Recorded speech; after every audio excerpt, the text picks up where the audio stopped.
صاحب آپ ہی کے جواب سے ایک سوال کشید کر کے میں پیش کرتا ہوں ناظرین کی جانب سے، اور بہت سے سوالات ایسے اس قسم کے آئے ہیں کہ سوشل ورکنگ میں بھی ہم یہ دیکھتے ہیں سماجی بہبود کا جو شعبہ ہے، سماجی خدمت کا جو شعبہ ہے، اس میں بھی بڑی ریاکاری آ گئی۔ اچھا، لا علمی اس حد تک ہے کہ یہ جیسے صدقے کے گوشت کے حوالے سے ہم کہیں کہ صدقات واجبہ کے حوالے سے بھی ہم جاننا چاہیں گے کہ اب وہ کھلایا جا سکتا ہے؟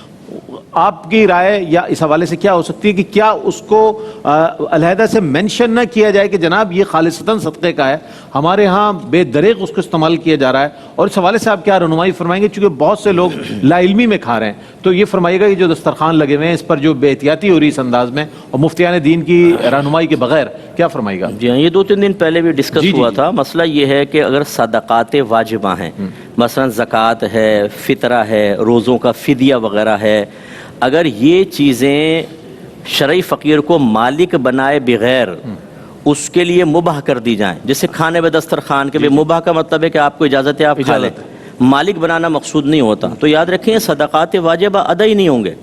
پہلی بات تو ادا ہی نہیں ہوں گے۔ جس کی آپ نے ذمہ داری لی تھی کہ آپ ہمیں دیں، ہم ادا کر دیں گے، برود قیامت آپ قابل گرفت ہوں گے، اس کو جواب دینا پڑے گا۔ دوسری بات یہ ہے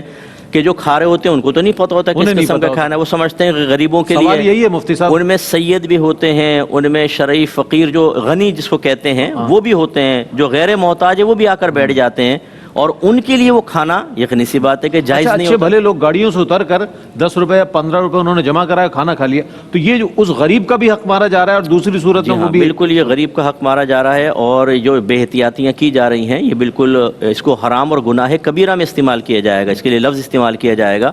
کیونکہ صدقات واجبہ کا یہ مصرف ہے ہی نہیں، اس میں تو ہے شرعی فقیر کو مالک بنانا، اور وہ یہاں پایا نہیں جاتا۔ ہاں اگر نفلی صدقات ہوتے، نفلی صدقات کہ جو ہم پر فرض یا واجب نہیں ہے ان کی ادائیگی ہم اپنے طور پہ کرتے ہیں، اس میں اجازت ہوتی ہے کہ آپ کسی کو کھلا دیں، پلا دیں، سید کو بھی دے سکتے ہیں، مسجد میں لگا سکتے ہیں۔ لیکن جو اکثر یہ NGOs کام کر رہی ہیں، معذرت کے ساتھ کوئی ناراض نہ ہو، ان کو یہ شعور ہی حاصل نہیں ہے کہ یہ وہ بنایا ہوا ہے انہوں نے اکاؤنٹ، اس میں آپ ڈال دیں، زکوٰۃ بھی دے سکتے ہیں آپ، فطرہ بھی دے سکتے ہیں، فدیہ بھی دے سکتے ہیں۔ بھائی اس کا استعمال آپ ڈیفرینشیٹ کیسے کریں گے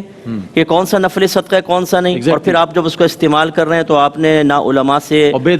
گائیڈ لائن لی، بے دریغ کر رہے ہیں۔ تو میں لوگوں سے بھی گزارش کرتا ہوں کہ جب آپ کسی جگہ اس طرح کوئی صدقات واجبہ دیتے ہیں، پہلے یہ کم از کم تھوڑی بہت تحقیق کر لیں کہ آپ کا صدقہ ادا بھی ہو رہا ہے